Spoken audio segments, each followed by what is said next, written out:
Today's math lesson is 2.3, and we're talking about comparing and visualizing decimals. There are 3 simple steps when comparing decimals. You need to get this whole part of your journal set up, so go ahead and push pause on the video, find your red crayon, and get your journal set up. So, comparing and visualizing decimals. There are 3 simple steps when comparing decimals. What comparing means is meaning to tell me whether one number is greater than, less than, or equal to another number. So those phrases should be familiar to you because we've compared fractions before, and you've done comparisons in other grade levels as well. So greater than, less than, or equal to. Well, when you're looking at decimals, there are 3 simple steps when you're comparing them. The first step is to look at both numbers.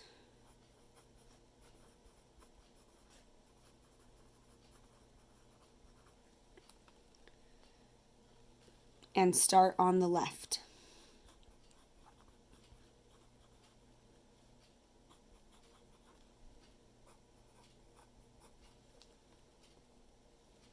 That's going to be super important. That you're really using not just your eyes, but your head and your brain and thinking about things, but you're going to begin on the left. That direction is left. So you'll begin on the left. You're going to use your fingers to determine what place value the first digit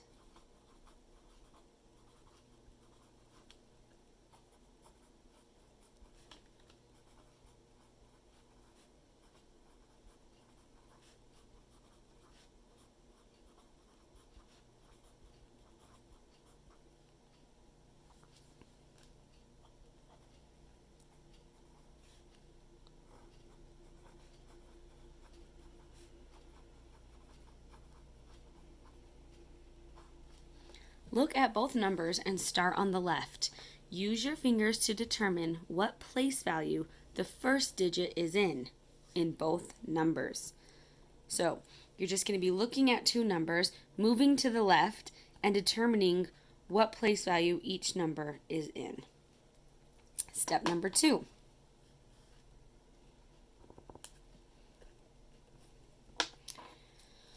This is super important that when you begin step number 2, you need to make sure you know your place values.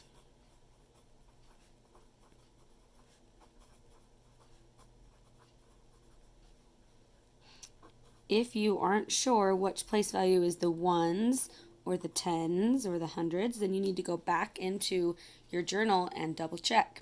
But you need to make sure you know your place values. That's super important. We're going to put dashes here because we've been using dashes to represent place values. If one is in a higher place value than the other, so this is still part of number 2, we're going to put this as like a little star. If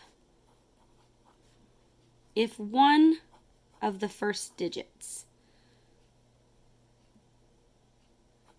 I guess we're going to have to be really clear about what that means.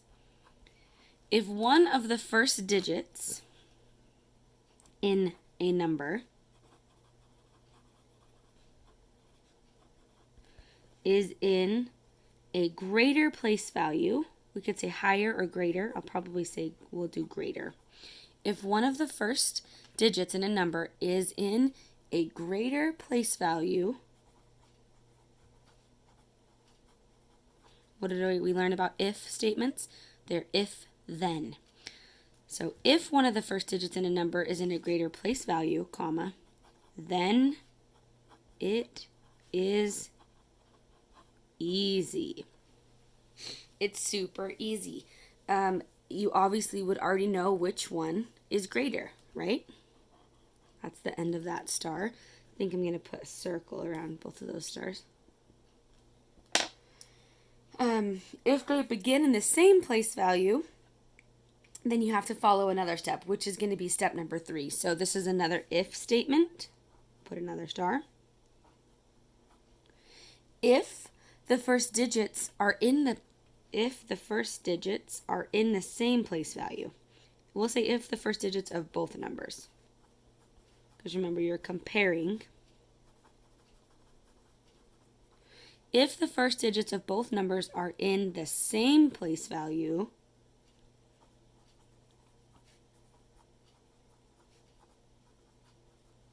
remember, if then, which means I need a comma. If the first digits of both numbers are in the same place value, then move on to step 3. Okay? So they're either going to not be in the same place value, and it'll be easy because you can just tell which one is greater, or they are going to be in the exact same place value, and you're going to have to move on to step 3. And step 3 is this. Step number 3. I love this phrase. You're going to go place by place. Put that in quotation marks. Or we can call that step by step.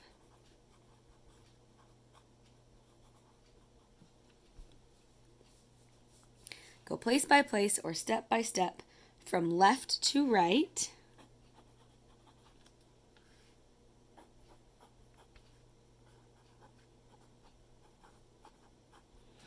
Go place by place or step by step from left to right until you find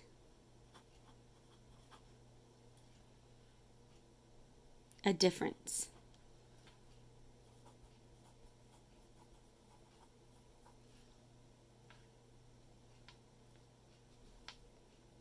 Or which one is greater.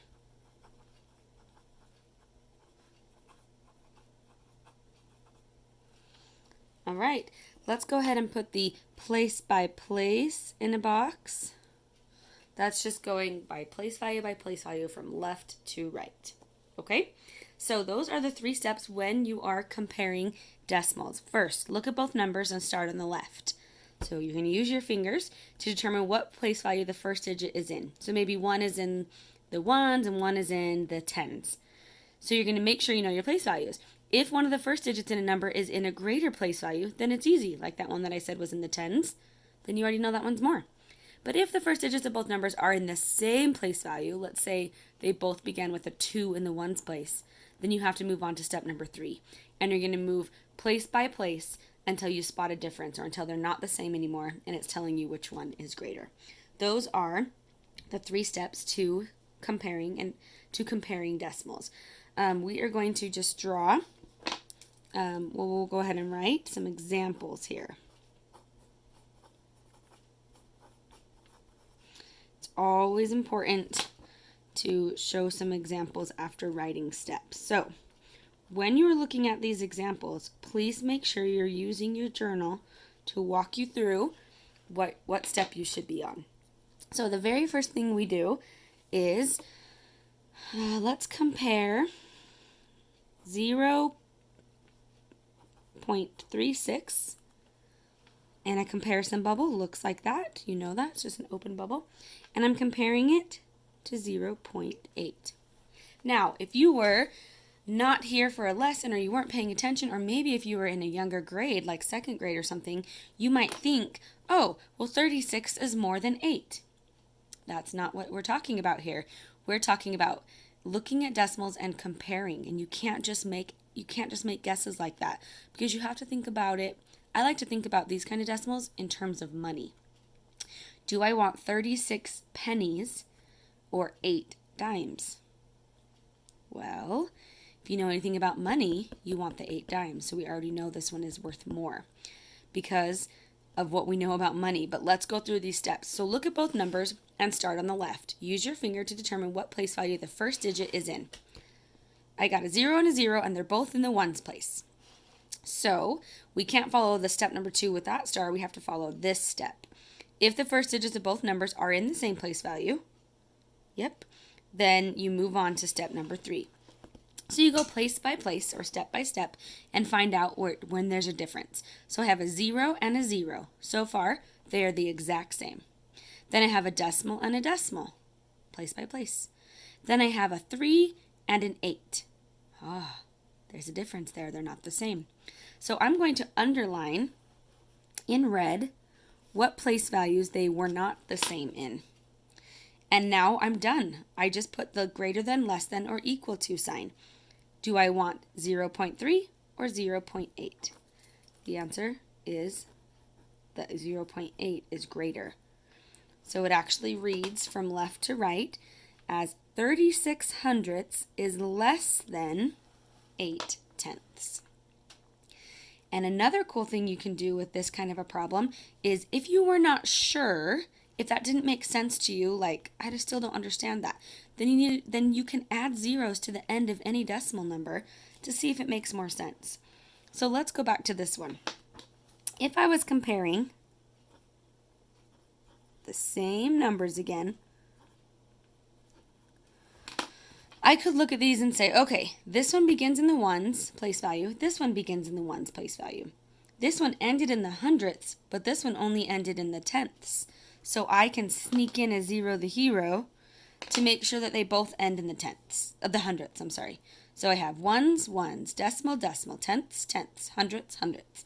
And now it's really clear that do you want 36 pennies or 80 pennies? 80. Right, the alligator wants to eat, or the Pac-Man. Look, I can make him into like a little Pac-Man. So cute. Anyway, so that's another way that you can do it, just briefly. Let's do another example. Let's do this. 0.299 thousandths. And I want to compare it to 0.3. Here we go. First step. Starting on the left, they both are in the ones place. 0, 0, decimal, decimal, 2, 3. Those are different. What's more, 2 tenths or 3 tenths? 3 tenths is more. And that's where the difference is. Or you could write it like this, remember? You could fill out zeros until they both end in the same place value. This one had a 0 and a 0, a decimal and a decimal, and then this number ended in the thousandths. This number only ended in the tenths, so I would sneak in 2 0 the heroes.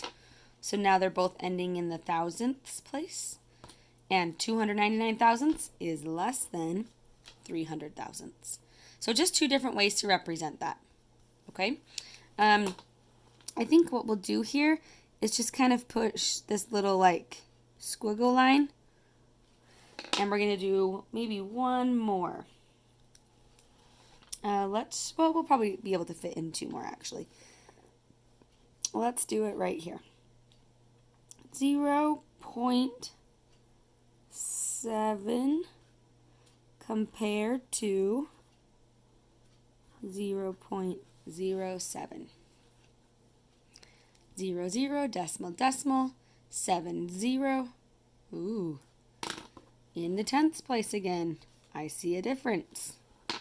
What is more, 7 tenths or 0 tenths? 7 tenths. Therefore, a little Pac-Man. Look, I'll erase this so you can see what I'm talking about. If you don't know what Pac-Man is, you should look it up. Look how cute he is. And for the little alligator, Pac-Man wants to eat the 7 tenths. So here's how I would do it if I wasn't understanding that part. I would just make sure you're writing this. I would look at him and go, well, this one ended in the tenths. That one ended in the hundredths. So I need this one to end in the hundredths. So I fly in, I 0 the hero. And now it's easy. Do I want 70 hundredths or 7 hundredths? 70.